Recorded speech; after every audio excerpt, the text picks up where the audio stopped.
जी दोस्तों नमस्कार, स्वागत है आप सभी का आपके अपने YouTube class present education and competition में बाय एस.के. गौतम। आप देख रहे हैं हिंदी भाषा एवं साहित्य। हिंदी भाषा एवं साहित्य के अंतर्गत हम लोग देख रहे हैं हिंदी साहित्य इतिहास लेखन की परंपरा कब से शुरुआत हुई और कौन कौन से ग्रंथ हिंदी साहित्य में लिखे गए इतिहास लेखन को लेकर के, और किसने लिखा और कब लिखा। तो चलिए दोस्तों स्टार्ट करते हैं देर ना करते हुए। देखिए यहाँ आपको दिख रहा है हिंदी साहित्य इतिहास लेखन की परंपरा। हिंदी साहित्य के इतिहास लेखन का सबसे पहला प्रयास फ्रेंच विद्वान गारसदा तासी ने किया। ठीक है दोस्तों, आपसे पूछा जाता है कि हिंदी साहित्य इतिहास लेखन का सबसे पहले प्रयास किसने किया, तो गारसदा तासी ने किया। गारसदा तासी ने अपनी पुस्तक की रचना फ्रेंच भाषा में की है, क्योंकि ये फ्रेंच विद्वान है इसलिए। ठीक है, तासी ने अपनी पुस्तक का नाम इस्तवार दाला लिटरेचुर एंदोस्तानी रखा। यह पुस्तक दो भागों में विभक्त है, जिसका प्रकाशन क्रमशः 1939 ईस्वी तथा 1947 ईस्वी में हुआ। आगे पॉइंट देखते हैं। यह ग्रंथ ग्रेट ब्रिटेन एवं आयरलैंड की प्राच्य साहित्य अनुवादक समिति की ओर से पेरिस में मुद्रित किया गया। इस्तवार दाला लिटरेचुर एंदोस्तानी का द्वितीय संस्करण में 3 भागों में विभक्त हो गया, जिसका प्रकाशन 1871 ईस्वी में हुआ। ठीक है दोस्तों, तो आपने क्या देखा, इसके जो हैं 2 भागों में इसका प्रकाशन हुआ है। प्रथम जो भाग है वो 1839 और 1847 में, और इसके बाद दूसरा जो भाग है, दूसरा संस्करण है, ये 3 भागों में विभक्त हो गया। ये 1871 ईस्वी में प्रकाशित हुआ। ठीक, ये चीज़ें हमने देख ली। और जो गारसदा तासी हैं ये फ्रेंच विद्वान हैं, और इनका ये इतिहास इस्तवार दाला लिटरेचुर एंदोस्तानी ये फ्रेंच भाषा में लिखा गया। गारसदा तासी ने अपनी पुस्तक में हिंदी और उर्दू के अनेक कवियों का विवरण अंग्रेजी वर्णाक्रम अनुसार पद्धति में दिया है। अंग्रेजी के वर्णाक्रम अनुसार पद्धति में दिया गया है। कवियों का परिचय। गारसदा तासी के ग्रंथ में कुल 738 कवि हैं, जिनमें हिंदी के मात्र 72 तथा शेष उर्दू के कवि हैं। ठीक है, इन्होंने उर्दू पर ज़्यादा बल दिया है, इसलिए इन्होंने हिंदी के कवियों को कम रखा है अपने इतिहास ग्रंथ में। अब इससे आगे बढ़ते हैं।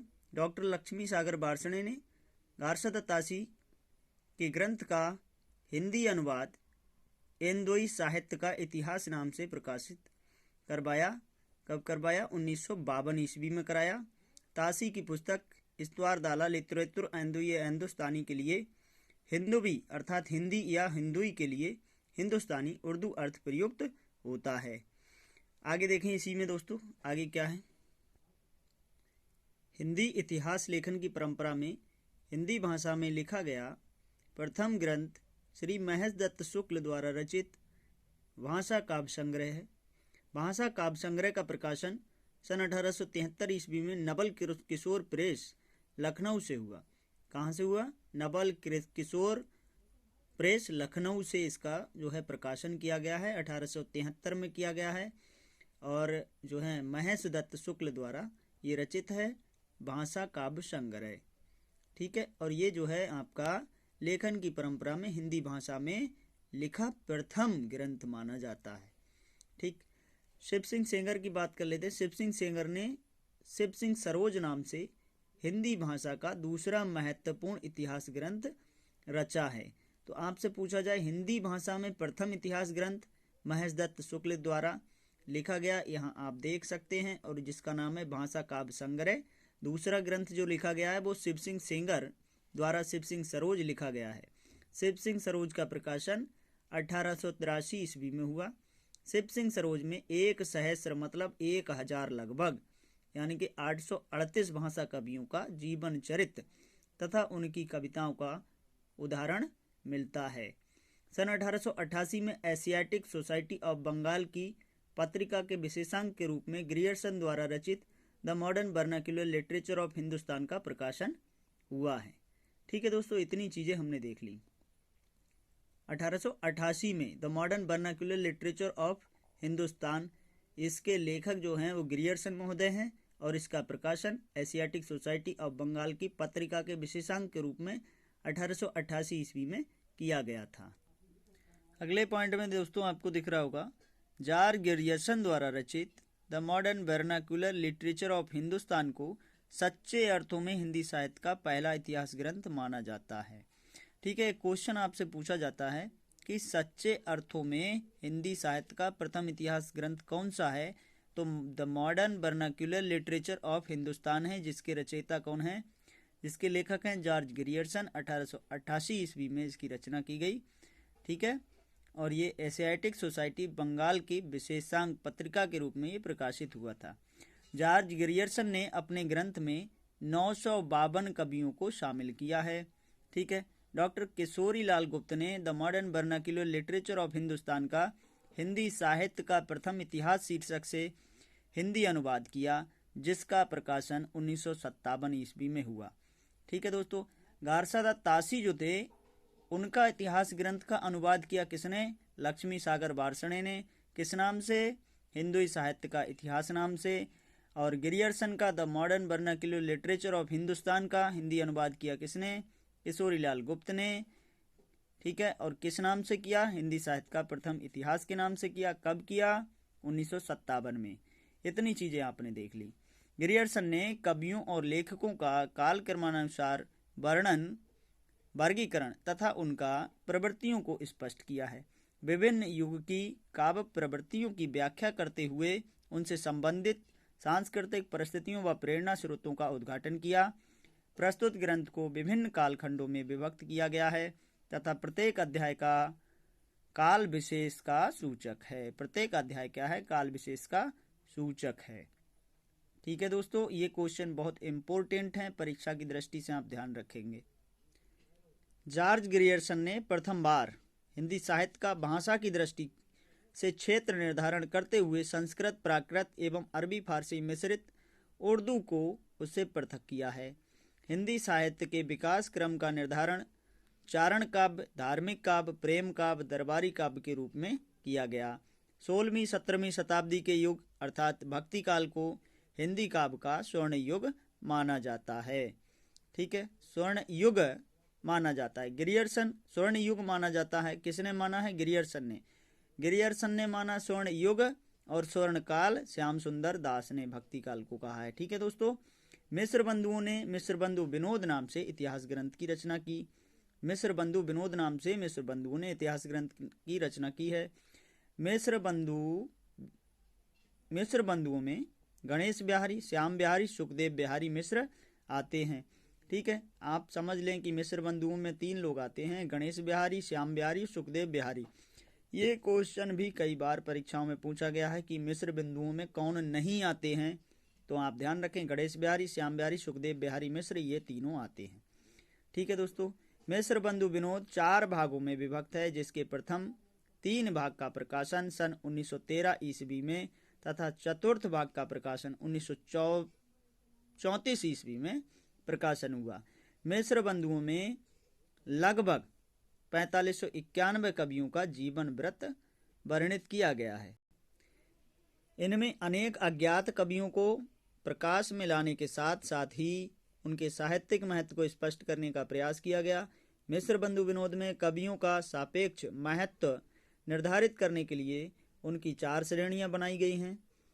हिंदी इतिहास साहित्य इतिहास लेखन की परंपरा में आचार्य रामचंद्र शुक्ल द्वारा रचित हिंदी साहित्य का इतिहास का स्थान जो है वो सर्वोच्च माना जाता है। किसका, रामचंद्र शुक्ल द्वारा रचित हिंदी साहित्य का इतिहास का स्थान सर्वोच्च माना जाता है। आचार्य रामचंद्र शुक्ल का इतिहास मूलतः नागरी प्रचारणी सभा द्वारा प्रकाशित हिंदी शब्द सागर की भूमिका के रूप में हिंदी साहित्य का विकास शीर्षक से प्रकाशित किया गया। दोस्तों, कब किया गया, 1929 में प्रकाशित किया गया था।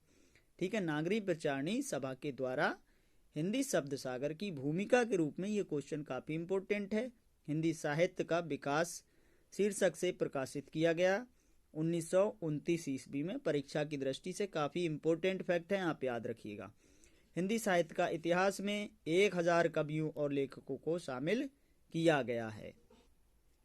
आचार्य रामचंद्र शुक्ल ने शिव सिंह सेंगर, जॉर्ज ग्रियर्सन तथा मिस्र बंधुओं के इतिहास को कवि वृत्त की संज्ञा से अभिहित किया है। आचार्य शुक्ल ने लिखा है, जबकि प्रत्येक देश का साहित्य वहाँ की जनता की चित्तवृत्तियों का संचित प्रतिबिंब होता है। ये कथन काफ़ी पूछा जाता है। तब यह निश्चित है कि जनता की चित्तवृत्ति के परिवर्तन के साथ साथ साहित्य के स्वरूप में भी परिवर्तन होता चला जाता है। आदि से अंत तक इन्हीं चित्तवृत्तियों की परंपरा को परखते हुए साहित्य परंपरा के साथ उनका सामंजस्य दिखाना ही साहित्य का इतिहास कहलाता है। जनता की चित्तवृत्तियों बहुत कुछ राजनीतिक, सामाजिक, सांप्रदायिक तथा धार्मिक परिस्थितियों के अनुसार होती हैं। सर्वप्रथम आचार्य शुक्ल ने साहित्य इतिहास को आलोचना से पृथक किया है तथा अपने विकासवादी व मनोवैज्ञानिक दृष्टिकोण से परिचय दिया। आचार्य शुक्ल ने साहित्य इतिहास के प्रति एक निश्चित व सुस्पष्ट दृष्टिकोण को परिचय देते हुए युगीन परिस्थितियों के संदर्भ में विकास क्रम की व्याख्या करते हुए बताया है या प्रयास किया गया है। आचार्य शुक्ल ने काल विभाजन के अंतर्गत हिंदी साहित्य के 900 वर्षों के इतिहास को 4 सुस्पष्ट कालखंडों में विभक्त किया है। शुक्ल जी ने भक्ति काल को 4 भागों में या शाखाओं में बांटकर उसे सर्वप्रथम शुद्ध दार्शनिक एवं धार्मिक आधार पर प्रतिष्ठित किया है।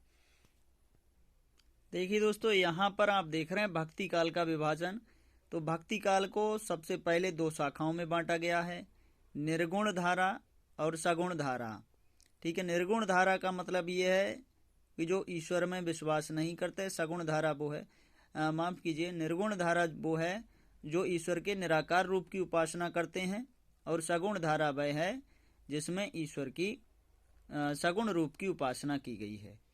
ठीक है, तो निर्गुण धारा को 2 भागों में बांटा गया। ज्ञानाश्रयी शाखा, इसके प्रमुख कबीरदास जी हैं, आपको जानकारी होगी। और दूसरा जो है इसको बांटा गया प्रेमाश्रयी शाखा में, इसके प्रमुख जो हैं वो मलिक मोहम्मद जायसी जी हैं। इधर आप देख रहे हैं सगुण धारा, तो सगुण धारा को राम भक्ति शाखा और कृष्ण भक्ति शाखा 2 शाखाओं में विभक्त किया गया। राम भक्ति शाखा के जो प्रमुख कवि हैं वो तुलसीदास हैं। ठीक है, और कृष्ण भक्ति शाखा के जो हैं वो सूरदास जी हैं। चलिए अब थोड़ा सा आगे बढ़ते हैं। इसी क्रम में देखते हैं, रामचंद्र शुक्ल ने अपने इतिहास में पहली बार कवियों और साहित्यकारों के जीवन चरित्र संबंधी इतिवृत्ति का स्थान पर उनकी रचनाओं के साहित्यिक मूल्यांकन को प्रमुखता दी है। एडविन ग्रीव्स महोदय ने सन 1917 ईस्वी में अंग्रेजी भाषा में ए स्केच ऑफ हिंदी लिटरेचर नाम से हिंदी साहित्य का एक संक्षिप्त इतिहास ग्रंथ लिखा है। इन्होंने हिंदी साहित्य के इतिहास के 5 विभाग किए हैं या भाग किए हैं। सन 1920 ईस्वी में FEK ने अंग्रेजी भाषा में ए हिस्ट्री ऑफ हिंदी लिटरेचर नाम से एक इतिहास ग्रंथ लिखा है। दोस्तों ध्यान रखना, इसमें थोड़ा कन्फ्यूजन हो सकता है। एडविन ग्रीव्स ने जो लिखा ए स्केच ऑफ हिंदी लिटरेचर, और FEK ने जो लिखा ए हिस्ट्री ऑफ हिंदी लिटरेचर नाम से इतिहास ग्रंथ लिखा है। ठीक है, तो एडविन ग्रीव्स ने 1917 में और FEK ने 1920 में अपना इतिहास ग्रंथ लिखा। मोस्ट इम्पोर्टेंट क्वेश्चन नीचे आ रहा है, तज़किरा ई सुराही हिंदी जो है 1848 नामक इतिहास ग्रंथ मौलवी करीमुद्दीन द्वारा लिखा गया। इसमें कुल कवियों की संख्या 1004 है, जिसमें हिंदी के 62 कवि। इस ग्रंथ में प्रथम बार कालक्रम का ध्यान रखा गया है। आचार्य हजारी प्रसाद द्विवेदी ने 3 इतिहास ग्रंथों की रचना की है, वो आपको पता होगा। हिंदी साहित्य की भूमिका 1940, ठीक है, हिंदी साहित्य की भूमिका 1940, हिंदी साहित्य का आदिकाल 1952, हिंदी साहित्य का उद्भव एवं विकास 1952। ठीक है, तो उन्होंने हिंदी साहित्य की जो भूमिका लिखी हजारी प्रसाद द्विवेदी ने 1940 की है, और हिंदी साहित्य का उद्भव एवं विकास जो है वो 1952 का है। हिंदी साहित्य का आदिकाल ये भी 1952 का है। 3 इतिहास ग्रंथ हजारी प्रसाद द्विवेदी द्वारा लिखे गए हैं। यहाँ आप देख सकते हैं दोस्तों, हिंदी साहित्य की भूमिका 1940, हिंदी साहित्य का उद्भव और विकास 1952, हिंदी साहित्य का आदिकाल 1952 नाम से ये रचनाएं की हैं हिंदी साहित्य के इतिहास हजारी प्रसाद द्विवेदी ने। आचार्य द्विवेदी ने अपने इतिहास की परंपरा की निरंतरता का अनुशीलन करते हुए एक व्यापक इतिहास ग्रंथ की भूमिका तैयार की है। डॉक्टर रामकुमार वर्मा ने हिंदी साहित्य का आलोचनात्मक इतिहास नामक पुस्तक लिखी है। ठीक है, इतिहास ग्रंथ की रचना की इन्होंने, और ये कब की? 1938 में। हिंदी साहित्य का आलोचनात्मक इतिहास का प्रकाशन 1938 में हुआ। डॉक्टर रामकुमार वर्मा ने अपने इतिहास ग्रंथ में 693 ईस्वी से 1693 ईस्वी तक का कालावधि अर्थात संधि काल कहा इन्होंने, संधि काल माना है, से लेकर भक्ति काल तक की अवधि को ही लिया है। डॉक्टर वर्मा ने संपूर्ण ग्रंथ को 7 प्रकरणों में विभक्त किया है। डॉक्टर रामकुमार वर्मा ने स्वयंभू को, जो कि अपभ्रंश के सबसे पहले कवि हैं, हिंदी का पहला कवि मानते हुए हिंदी साहित्य, देखिए दोस्तों, स्वयंभू को किसने माना? रामकुमार वर्मा ने। पुष्पदंत को किसने माना? शिव सिंह सेंगर ने। शिव सिंह सेंगर ने पुष्पदंत को हिंदी का प्रथम कवि माना है। ठीक है, और स्वयंभू को माना है रामकुमार वर्मा ने। ठीक, तो ये चीज़ आप ध्यान रखेंगे। कवि मानते हुए हिंदी साहित्य का आरंभ 693 ईस्वी से स्वीकार किया। नागरी प्रचारणी सभा से हिंदी साहित्य का वृहद इतिहास का प्रकाशन 16 खंडों में हो चुका है। तो इस प्रकार से हमने जो इम्पोर्टेंट फैक्ट थे वो देखे, और आप इन चीज़ों को ध्यान रखेंगे क्योंकि काफ़ी इम्पोर्टेंट हैं परीक्षा की दृष्टि से। ठीक है दोस्तों, तो इतिहास लेखन की परंपरा चल रही है अभी। जो भी मेरे द्वारा कोशिश की गई, मैंने कोशिश की कि आपको ज़्यादा से ज़्यादा सामग्री पहुंचाऊं। दोस्तों, आगे आपको इतिहास ग्रंथ और उनके रचनाकारों की एक वीडियो अच्छे से प्रोवाइड करवाई जाएगी, तो आप निश्चिंत रहिएगा। संपूर्ण कोर्स आपको ज़रूर से ज़रूर देने का मैं प्रयास करूंगा। हमारा छोटा सा प्रयास आपको कैसा लगा कमेंट सेक्शन के माध्यम से ज़रूर बताइए। जय हिंद, जय हिंदी, जय भारत।